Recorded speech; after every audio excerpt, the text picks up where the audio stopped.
Ini kita akan bahas dari Kejadian 12 ayat 1 sampai 3. Ya. Kelihatan nggak? Oke. Kita baca firman-Nya.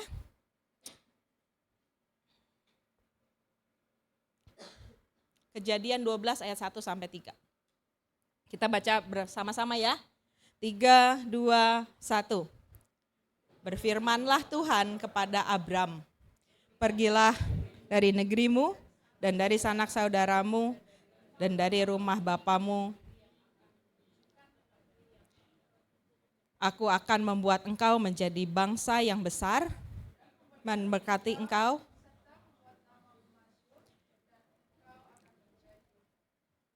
Aku akan memberkati orang-orang yang memberkati engkau dan mengutuk orang-orang yang mengutuk engkau, dan oleh semua kaum di muka bumi akan mendapat berkat. Bapak, Ibu, Saudara-saudara yang dikasihi Tuhan. Firman ini adalah firman yang Tuhan berikan kepada Abraham ketika Abraham belum menjadi Abraham, masih Abram. Pertama kali dia ada di Ur Kasdim bersama dengan keluarganya. Lalu satu waktu Tuhan berkata sama Abraham, pergilah dari negerimu dan dari sanak saudaramu. Bapak, Ibu, Saudara-saudari dikasihi Tuhan. Kata pergi ini adalah, boleh kembali, lek-leka, to go to yourself. Mengapa ini menjadi sangat penting? Karena kata ini itu adalah lek-leka yang memiliki pengertian begini. Next slide please. Next. Pergilah. Lek-leka ini memiliki bukan kata, kamu pergi. Enggak. Dia berkata begini, pergi kepada dirimu sendiri. To go to yourself, to go to find yourself. Pergilah untuk menemukan dirimu sendiri. Go forth into who you are meant to become. Pergilah untuk menemukan jati dirimu.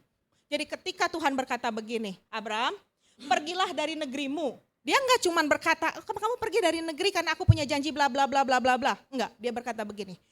Abraham, kamu pergi dari tempat ini. Kamu tinggalkan keluargamu, kamu tinggalkan negerimu, kamu tinggalkan rumah bapamu. Kamu tinggalkan sanak saudaramu, untuk apa? Untuk menemukan apa yang sudah Tuhan janjikan, Tuhan takdirkan untuk dirimu. Ada wow? Ada wow? Wow. Abraham Tuhan gak cuma ngomong gitu loh. Tuhan bilang, kamu pergi dari sini dengan satu tujuan untuk menemukan dirimu sendiri. Tapi untuk menemukan itu kamu harus meninggalkan negerimu, kamu harus meninggalkan sanak saudaramu, kamu harus meninggalkan rumah bapamu. Negerimu itu bicara tentang apa? Sesuatu yang familiar, sesuatu yang sudah biasa. Bapak Ibu, saya tuh adalah seorang pendatang ke kota Purwokerto. Ketika saya datang ke Purwokerto, ada yang namanya culture shock. Ternyata culture shock itu enggak ada hanya ketika saya meninggalkan Indonesia pergi ke luar negeri, enggak. Meninggalkan Bandung ke Purwokerto pun saya menemukan yang namanya culture shock. Salah satu culture shock saya adalah ketika saya diajak oleh Hananto makan soto.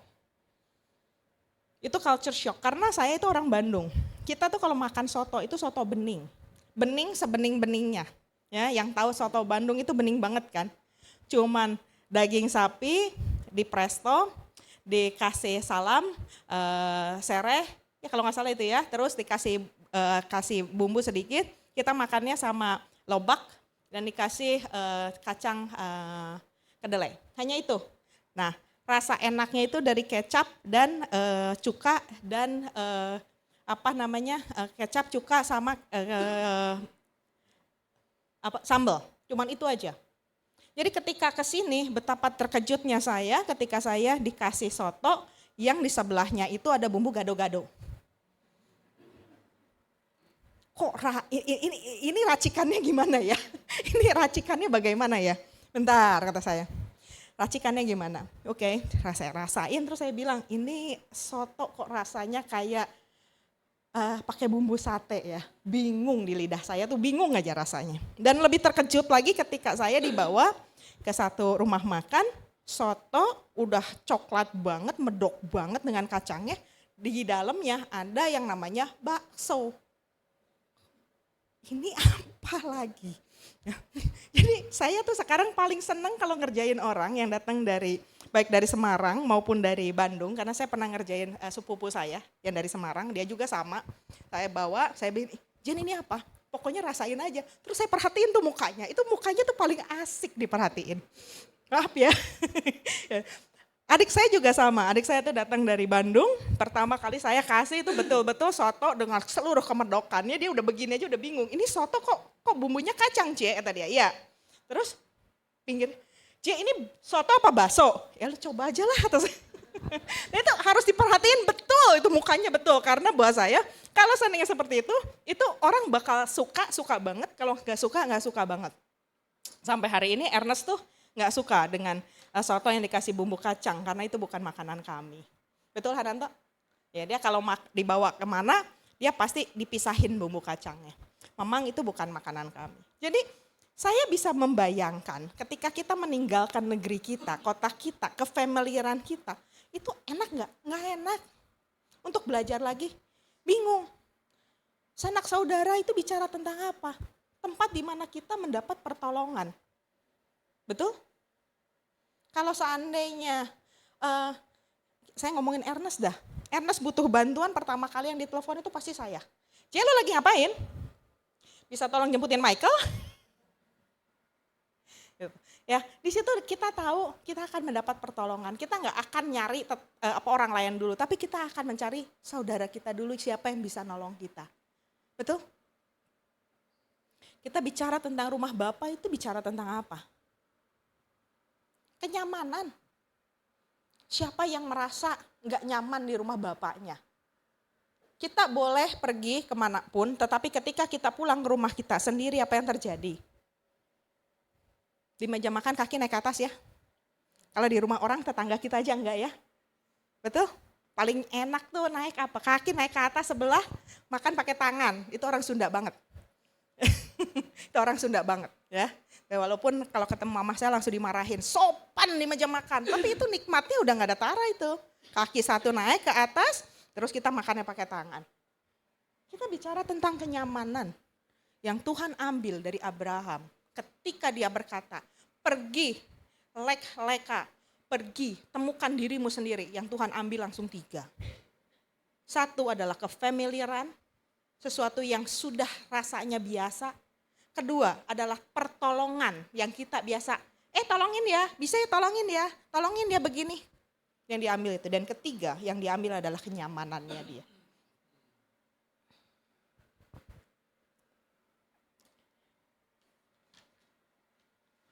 Bapak Ibu, tetapi ketika Tuhan berkata seperti itu, dia ambil seluruhnya. Tuhan juga menjanjikan, janjinya adalah, Tuhan bilang apa janji Tuhan? 1, aku Tuhan membuat engkau menjadi bangsa yang besar, memberkati engkau, membuat namamu masyhur dan engkau akan menjadi berkat. Next, yang ketiga, bukan cuma itu belum amin Pak, yang ini lebih luar biasa lagi. Yang ketiga next, aku akan memberkati orang-orang yang memberkati kita dan mengutuk orang-orang yang mengutuk kita. Dan yang ini yang luar biasa, semua kaum di bumi akan diberkati, mendapat berkat melalui Abram. Kuncinya adalah dia mau keluar pergi untuk menemukan dirinya sendiri.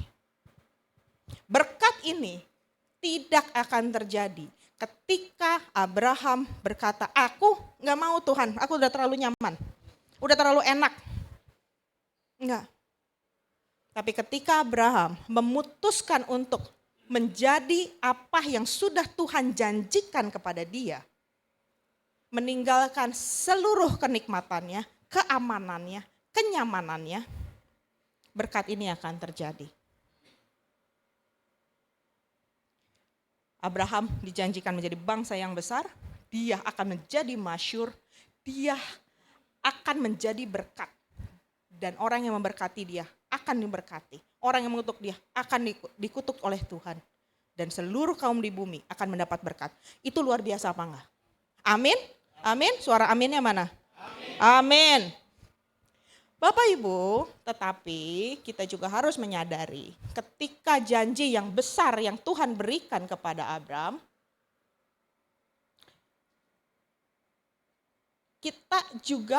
Abram juga terkondisikan, bukan menjadi, oh ya Tuhan aku udah tinggalin ya Tuhan ya, sekarang janjimu langsung terjadi. Terjadi apa enggak?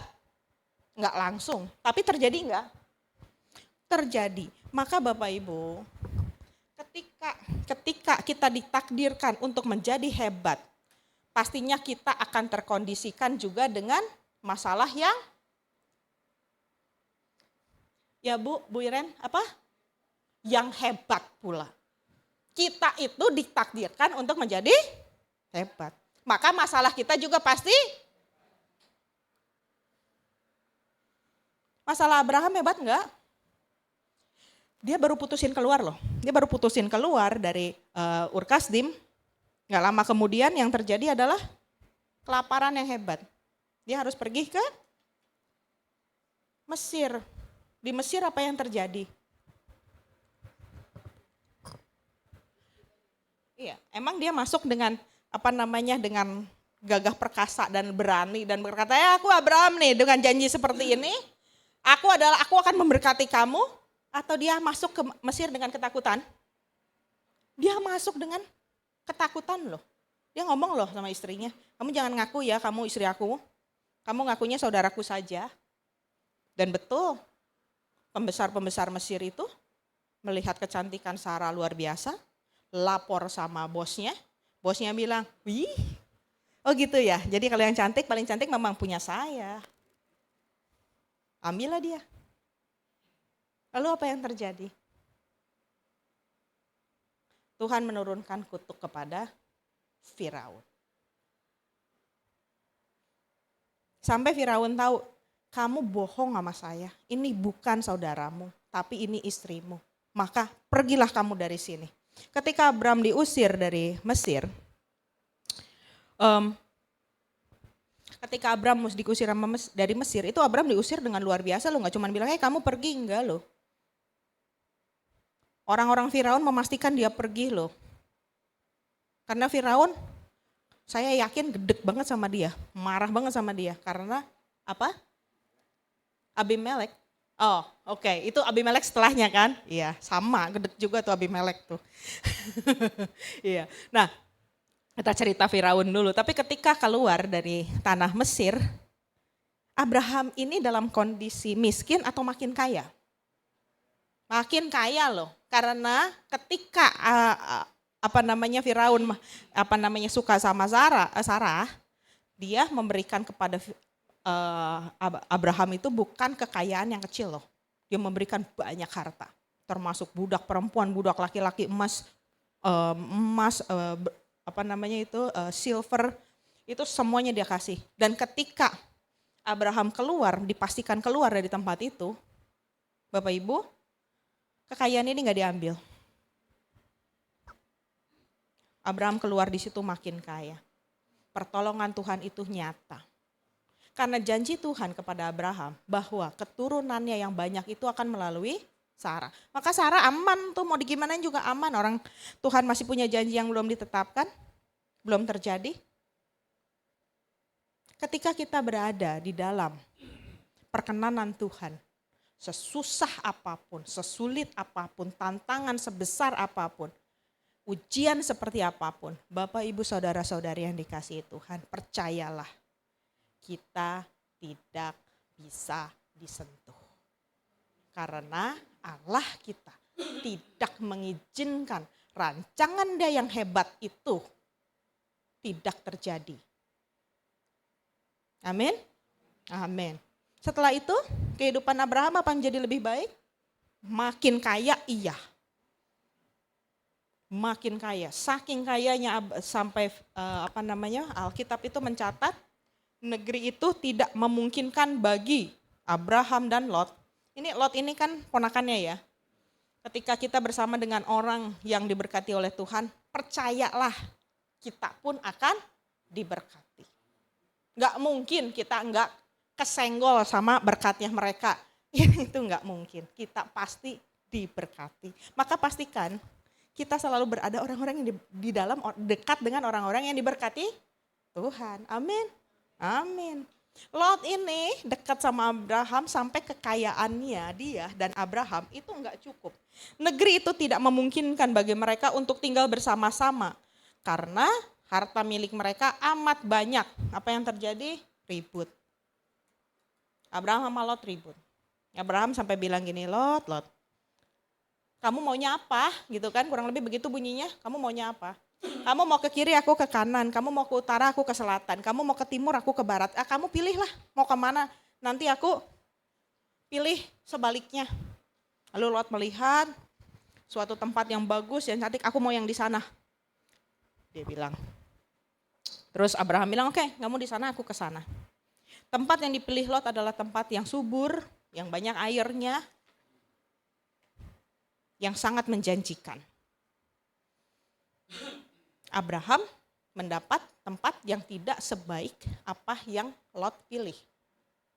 Tapi apakah berkatnya Abraham berkurang hanya karena dia memilih tempat yang tidak sebaik apa yang dipilih oleh Lot?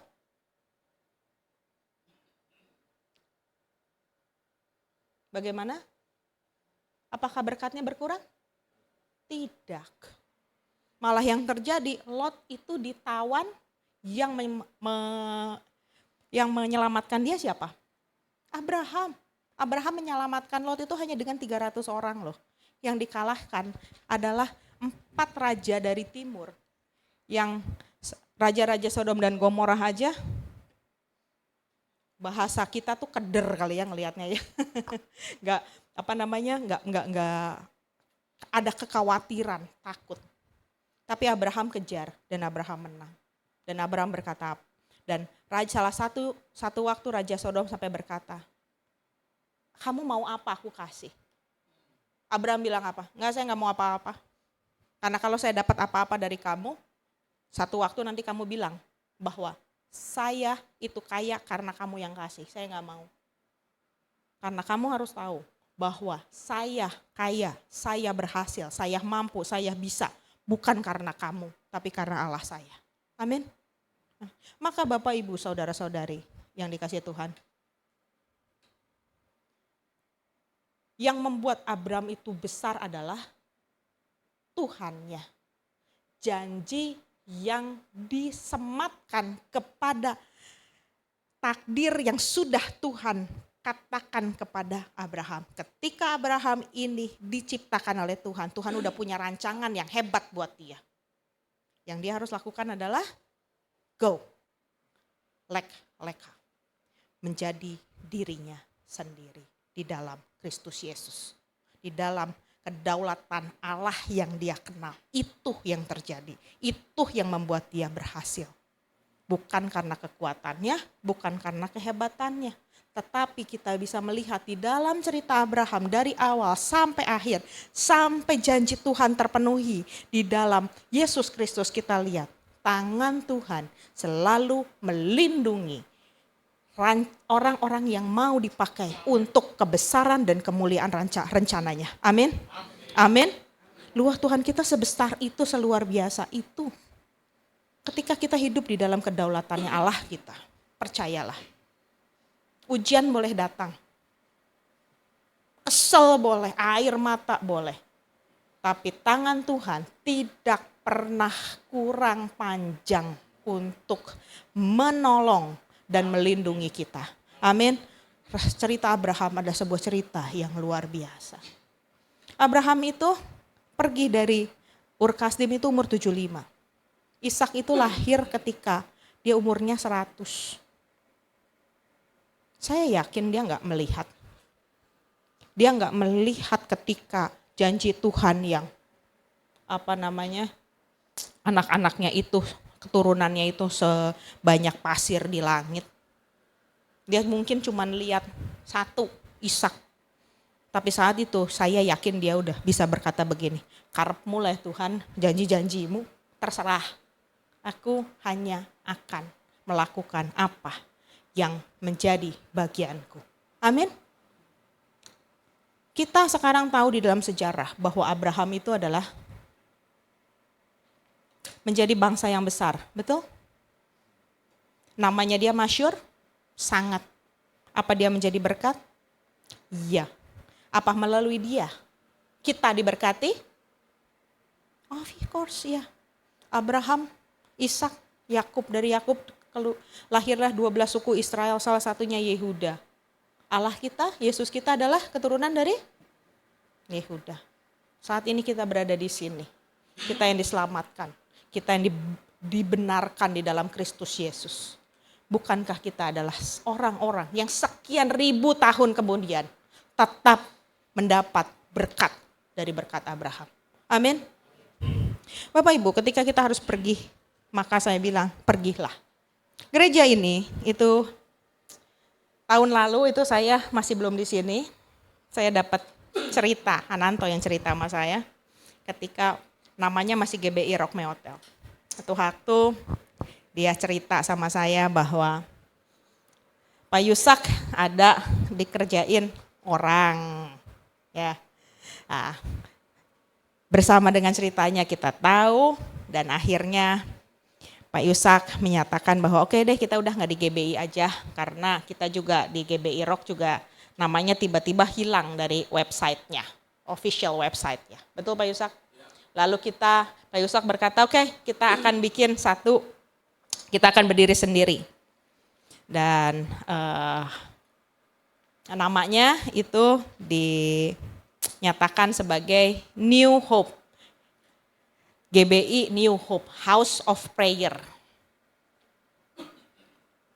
Karena Pak Yusak bilang kita mau rumah ini adalah menjadi rumah doa. Lalu berjalannya dengan waktu, New Hope mulai dikenal orang, tiba-tiba 2 minggu yang tiba-tiba di bulan Mei, itu tiba-tiba Pak Yusak dapat 2 weeks notice ya. 2 week notice, apa itu 2 week notice, Del? Bukan kabar buruk, jadi kalau seandainya di Amerika tuh kalau kita mau resign, kita tuh kasih yang namanya surat resign tuh 2 minggu sebelumnya. Jadi kalau kita kasih 2 minggu kemudian kita bakal resign. Jadi dapat 2 weeks notice yang berkata bahwa oke deh, Anda cuma punya waktu 2 minggu, nah mulai Juni, 2 minggu awal Juni udah gak bisa pakai, bingung lah dia. Mau di mana kebaktiannya. Tapi Tuhan baik, bertemu dengan Bro Dani, lalu ditawarkan tempat ini harus renovasi, begini. Lalu di tengah renovasi ternyata belum bisa dipakai. Terima kasih Pak Agung, ya sudah menyiapkan tempat, kita ada 2 kali kebaktian ya, Jumat dan Minggu. Lalu minggu lalu dengan seada-adanya, dengan karpet yang masih belum dilem, ya, betul ya. Udah gitu dengan karpet yang belum dilem, kita kebaktian di sini. Dan hari ini karpetnya sudah bagus, terima kasih semuanya yang sudah berpartisipasi ada di sini. Kita sekarang kebaktiannya udah jauh lebih enak. Amin. Bapak Ibu, yang saya lihat cuman begini. Saya nggak ngerti kenapa Pak Yusak itu dipaksa untuk pergi. Tiba-tiba kenyamanannya dia digoncang lagi. Hotel itu nyaman ya Pak Yusak ya? Oh nyaman. Udah gak usah mikir. Kursi aja kayaknya ditatain kan. Tiba-tiba dia digoncang. Dalam waktu kurang dari 1 bulan dia harus punya tempat ibadah yang baru. Tapi ketika kita pergi percayalah bahwa rancangan Tuhan bukanlah rancangan yang kecil. Rancangan yang hebat. Rancangan yang luar biasa. Saya gak ngerti tapi saya cuma bisa lihat sebuah pattern yang sangat janggal. Bahwa berkali-kali dia digoncang dan dia harus berdiri. Dia harus meninggalkan kenyamanannya dia. Dia harus meninggalkan rasa amanannya dia. Betul Pak Yusak? Amin. Maka Bapak Ibu dalam kondisi apapun kita saat ini. Ketika kita digoncang oleh Tuhan. Dan kita melihat bahwa kita harus pergi. Dan kita percaya bahwa itu adalah Tuhan. Maka saya berkata, pergilah. Karena ketika Tuhan berkata go, yang Tuhan katakan, Boleh yang pertama, slide yang pertama. Next. Yang boleh ini gak apa-apa. Yang berkata-katakan adalah lekha. To go to yourself. Pergilah menjadi dirimu sendiri di dalam Kristus Yesus. Karena kita semua sudah memiliki destiny. Kita sudah ditakdirkan. Dan takdir yang Tuhan janjikan kepada kita, saya tutup dengan ini. Yeremia 29 ayat 11. Tuhan berkata, aku mengetahui rancangan-rancangan apa yang ada padaku mengenai kamu.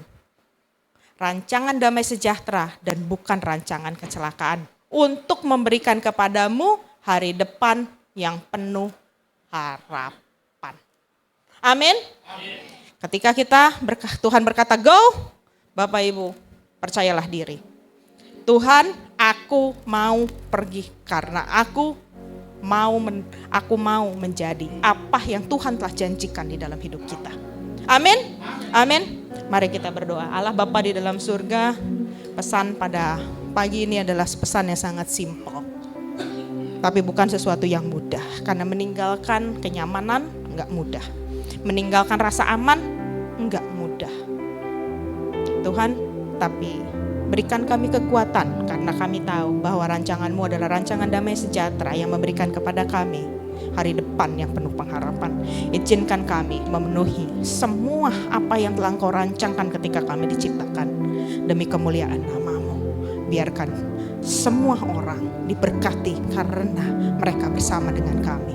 Karena Engkau memberkati kami, maka orang-orang yang bersinggungan dengan kami adalah orang-orang yang terberkati. Mereka tahu karena kami adalah milik-Mu.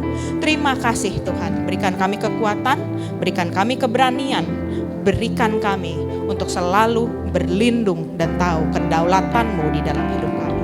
Di dalam nama Yesus Kristus kami berdoa dan mengucap syukur. Amin.